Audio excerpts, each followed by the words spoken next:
প্রাথমিক শিক্ষা বিশ্বের সবগুলো বের করেন।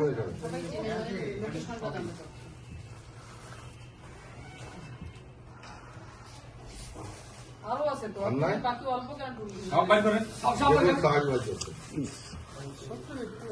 সবগুলো বের করে টেবিলে করে রাখেন। গড়েন তো লাইন করে রাখেন তো এক লাইনে।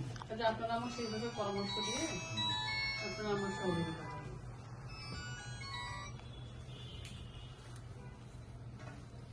আরো আছে নাকি ভিতরে?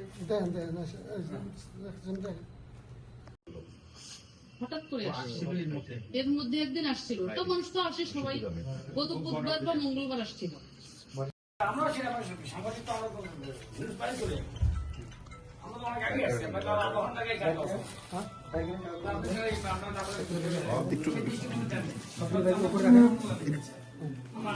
আমার ব্যাগে ছিল, আমি তো বললাম না যে আমি দুই কারণে আসছি, যে বিলটা যদি হয়, আবার আমার যদি চিকিৎসা করার জন্য আসছি, দুটা কারণে আসছি। এটা প্রকাশ পাইলো কিভাবে যে আপনি টাকা নিয়ে আসছেন? আমি ম্যাডাম সেদিনকে আসছিলাম, ম্যাডাম না করছিল, আমি ভাবলাম যে যদি কিছু টাকা টুকা দিয়ে যদি করা যায়। প্রকাশ পাইলো কেমন করে যে আপনি টাকা নিয়ে আসছেন? ওই বললাম উনি একটা মোবাইল নিয়ে আসছে, যে মুখে না বলে ম্যাডাম বললাম যে ম্যাডাম একটু একটা মেসেজ দেই দেখেন, মানে মেসেজ দেই বলতে এটা কি, মানে মোবাইলে আমারই আমি সেন্ড করে নেই, আমি এমনি দেখাইছি লিখে যে ম্যাডাম ওটা আবার সেন্ড করার পর সেন্ড করছে, শুনিয়ে নিছে যাক নিকা, কিন্তু এটা আমি দেখাইলাম যে ম্যাডামকে যে এটা যদি পারেন, যদি হয়, কারণ আমি আমার জীবনের সর্বক্ষমতা আমি নিয়ে আসছি, যদি তার জীবনটা বাঁচে আমিও বাঁচি আল্লাহর রহমতে, একটা মানুষের জীবন বাঁচানোর জন্য আমি আসছি। এখন আমার জেল ফাঁস যাই হোক, আমি যেহেতু এটা একটা অন্যায়, এখন আমার কিছু করার নেই। আসছে তো এই ভদ্রলোক ভোটের আগেও আসছিল, 2 দিন আগে, সেটা হচ্ছে মঙ্গলবার না সোমবার আসছিল হয়তো, মানে ভোটের 2 দিন আগে, ভোটের 2 দিন আগে সে অফিসে আসছিল, আসার পরে আজকে আবার আসছে। আবার যখন আসছে তখন ওনাকে আমি বলতেছি যে আচ্ছা আপনি তো সেদিন ভোটের আগে তো আসলেন, এসে বললেন, আজকে কেন আসছেন? বলতেছে ম্যাডাম একটু ফোনটা, বলতেছে যে ম্যাডাম আমি হচ্ছে একটু আসলাম, আপনার সাথে আমার কথা আছে। তা আমি বললাম যে কথা তো আপনার ভোটের 2 দিন আগে আপনার সাথে আমার হয়ে গেছে, আবার আজকে কিসের কথা বলার জন্য আসছেন? তখন আমার এখানে 2-3 জন লোক বসা আছে, আমার টিচাররা বসা আছে, উনি তখন আমাকে একটা মোবাইলে একটা হচ্ছে মেসেজ দেখাচ্ছে, মেসেজটা হচ্ছে একজন শিক্ষকের জন্য 5 লাখ টাকা আর 3 জন কর্মচারীর জন্য 3 লাখ টাকা, 8 লাখ টাকা এখানে আছে, এখানে আছে। এই মেসেজটা যখন দিল তখন আমি মেসেজটা দেখানোর পরে আমি একটু অবাক হয়ে গেলাম যে আমি এই মুহূর্তে কি করব। তখন আমার অফিসে সবাই খেতে গেছে, তখন আমি বললাম যে দেখো তো কে আছে, আমি মনে করলাম যে এই মোবাইলটা থেকে ওর মেসেজটা কিভাবে আমি অন্যের মোবাইলে আর কি শিফট করি, এই জন্য আমি আমার হচ্ছে নিজে আমি এই মুহূর্তে কিছু বুঝতে পারতেছি না যে আমি কি করব। তখন মানে আমার কর্মচারীরা খেতে গেছে, তখন বললাম যে ফোন করো আসুক। তারপরে আমার অফিসের যে হিসাব সহকারী কর্মকর্তা আছেন আকিকুল সাহেব, উনি আসলো, আমার অফিসের অন্যান্য কর্মকর্তারা আসলো, আসার পরে আমার ড্রাইভার ছিল, আরও কর্মকর্তা ছিল। তো যখন আমি মেসেজটাতে দেখলাম যে আমি 8 লাখ টাকা এনেছি, তখন আমার মনে হলো যে ব্যাগটা সন্দেহ হলো।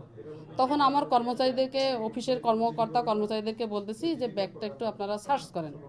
তা ব্যাগটা ওনাকে বলতেছে যে আপনি, ওরা বলতেছে যে আপনি খোলেন, আমরা ব্যাগটা দেখি। ব্যাগটা খুলতে গিয়ে একটা হচ্ছে প্যাকেট, সেটা হচ্ছে মানুষ গিফট দেয় না, সেই গিফটের মতো, সে প্যাকেটটা খুলতে চাচ্ছে না, বলতেছে যে আমার বাচ্চার জন্য প্যাকেট নিয়ে আসছি, একটা গিফট নিয়ে আসছি। তা আমি বলছি তাহলে ব্যাগটাতে অবশ্যই কিছু আছে। তখন আমি বললাম যে ওই কি খেলনার কথা বলতেছে ওইটা একটু তোমরা খোলো। খোলার পরে দেখতেছে যে সব টাকা। কারণ টাকা যখন এখন পেলাম তখন আমি বুঝতেছি না যে আমি এখন কি করব, কারণ তাকে যদি ছেড়ে দেই তাহলেও তো আবার বাইরে কি ঘটনা ঘটাবে, কি বলবে। তখন আমি আবার তখন তাৎক্ষণিক হচ্ছে কমিশনার স্যারকে আগে ফোন করলাম, পুলিশ কমিশনার স্যারকে।